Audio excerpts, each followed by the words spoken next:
ನಮಸ್ಕಾರ ವೀಕ್ಷಕರೇ, ಐಡಿಯಾ ನ್ಯೂಸ್ಗೆ ಸ್ವಾಗತ. ಕೋಲಾರದ ಹೆಸರಾದಂಥ ಸಿಎಂಆರ್ ಟಮಾಟ ಮಂಡಿಯಲ್ಲಿ ಪ್ರತಿದಿನ ಐಡಿಯಾ ನ್ಯೂಸ್ ತಂಡ ರೈತರಿಗೋಸ್ಕರ ಒಂದು ಲೈವ್ ಮಾರ್ಕೆಟ್ ಅನ್ನ ಏನೋಗುತ್ತೆ ಅದನ್ನು ತೋರಿಸ್ತಾ ಇದ್ವಿ.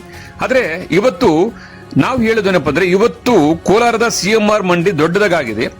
ಹಳೆ ಮಂಡಿ ಏನಿತ್ತು ಅದರ ಪಕ್ಕದಲ್ಲೇ ಹೊಸದಾಗಿ ಓಪನ್ ಆಗಿದೆ. ನೋಡಿ, ನೀವು ನೋಡ್ತಾ ಇದ್ರಲ್ಲ, ಇದು ಹೊಸ ಮಂಡಿ. ಇದು ಮೈದಾನದಲ್ಲಿ ಇರ್ತಕ್ಕಂಥದ್ದು. ಇದಾದ ನಂತರ 6 ಶೆಡ್ ಇರ್ತದೆ. ಅದಾದ ನಂತರ ನಾವು ಮೊದಲು ಯಾವತ್ತು ಕೂಡ ತೋರಿಸ್ತಾ ಇದ್ವಿ. ಆದ್ರೆ ಇವತ್ತು ಲೇಟ್ ಆಗ್ತದೆ. ಕೋಲಾರ ಸಿಎಂಆರ್ ಟಮಾಟ ಮಂಡಿ 9ರಿಂದ 1 ಗಂಟೆ 2 ಗಂಟೆ ತನಕ ಆಕ್ಷನ್ ಆಗ್ತದೆ. ಅದಕ್ಕೋಸ್ಕರ ನಾವೇನ್ ಮಾಡ್ತಾ ಇದೀವಿ ಅಂದ್ರೆ, ಪ್ರತಿದಿನ ಕೂಡ ರೈತರಿಗೋಸ್ಕರ 2 ಎಪಿಸೋಡ್ ಅನ್ನು ಹಾಕ್ತೀವಿ. ಮೊದಲನೇದಾಗಿ ASM ಐಡಿಯಾ ನ್ಯೂಸ್ ನಲ್ಲಿ 11 ಗಂಟೆಗೆ ಒಂದು ಎಪಿಸೋಡ್ ಬಂದ್ಬಿಡ್ತದೆ. 11 ಗಂಟೆ ಒಳಗಡೆನೆ ಒಂದು ಎಪಿಸೋಡ್ ಬರ್ತದೆ. ಅದಾದ ನಂತರ 1 ಗಂಟೆ ಮೇಲೆ ಲಾಸ್ಟ್ ನಾಟಿ ಮತ್ತು ಸೀಡ್ಸ್ ಟಾಪ್ ರೇಟ್ ಹೋಗಿದ್ರೆ ಏನು ಹೋಗಿದೆಯೋ ಅದನ್ನ ತೋರಿಸೋದಕ್ಕೆ ಮತ್ತೊಂದು episode idea news Kannada channel ನೋಡಬಹುದು. ಒಟ್ಟಾರೆ ನಮ್ದು 2 ಚಾನಲ್ ಇದೆ. ಒಂದು ASM ಐಡಿಯಾ ನ್ಯೂಸ್ ಕನ್ನಡ, ಒಂದು ಐಡಿಯಾ ನ್ಯೂಸ್ ಕನ್ನಡ. ಈ 2 ಚಾನಲ್ ಅನ್ನು ಸಬ್ಸ್ಕ್ರೈಬ್ ಮಾಡಿ 2 ಎಪಿಸೋಡ್ ನೋಡಿ. ಪ್ರತಿದಿನ ಕೋಲಾರದ ಹೆಸರಾದಂಥ ಸಿಎಂಆರ್ ಟಮಾಟ ಮಂಡಿಯಲ್ಲಿ ಏನ್ ನಡೀತದೋ ಅದನ್ನ ನಾವು ನೇರವಾಗಿ ಐಡಿಯಾ ನ್ಯೂಸ್ ನಲ್ಲಿ ರೈತರಿಗೋಸ್ಕರ ನಾವು ಪ್ರಸಾರ ಮಾಡ್ತಾ ಇದೀವಿ. ಬನ್ನಿ, ಇವತ್ತು ಕೂಡ ಅದೇ ರೀತಿ ಕೂಡ ಇವತ್ತು ಮೊದಲನೇ ಎಪಿಸೋಡ್ ASM ಐಡಿಯಾ ನ್ಯೂಸ್ ನಲ್ಲಿ ಈಗ ಪ್ರಸಾರ ಆಗುತ್ತೆ. ಟೊಮಾಟೊ ಏನು ಹೋಗಿದೆ ಅನ್ನೋದನ್ನ ತೋರಿಸ್ತೀವಿ. ಅದಾದ ನಂತರ ಟಾಪ್ ಬೆಲೆ, ನಾಟಿ ಮತ್ತು ಸೀಡ್ಸ್ ಏನು ಹೋಗಿದೆ ಅನ್ನೋದನ್ನ 2ನೇ ಎಪಿಸೋಡ್ ಅಲ್ಲಿ ನೋಡಬಹುದು. ವೀಕ್ಷಕರೇ, ಈ ಚಾನೆಲ್ ಅನ್ನ ಈಗಲೇ ಸಬ್ಸ್ಕ್ರೈಬ್ ಮಾಡಿ, ಶೇರ್ ಮಾಡಿ, ಲೈಕ್ ಮಾಡಿ.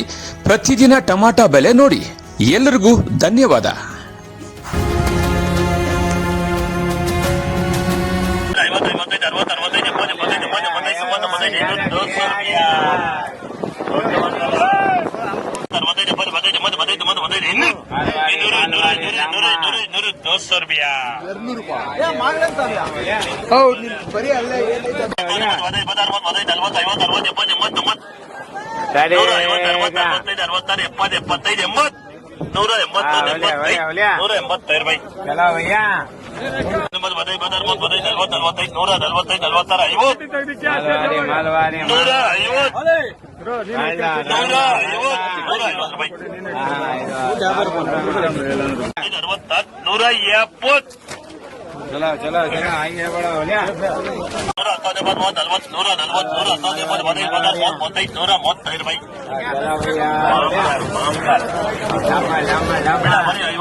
ಎಲ್ಲರಿಗೂ ನಮಸ್ಕಾರ. ನಮ್ಮ ಐಡಿಯಾ ನ್ಯೂಸ್ ಚಾನಲ್ ಸಾಮಾಜಿಕ ಕಳಕಳಿ ಇರತಕ್ಕಂತ ನ್ಯೂಸ್ ಚಾನಲ್. ಹಾಗಾಗಿ ದಯವಿಟ್ಟು ಈ ನ್ಯೂಸ್ ಚಾನಲ್ ಅನ್ನ ಎಲ್ಲರೂ ಸಬ್ಸ್ಕ್ರೈಬ್ ಮಾಡ್ಕೊಳ್ಳಿ ಪ್ಲೀಸ್.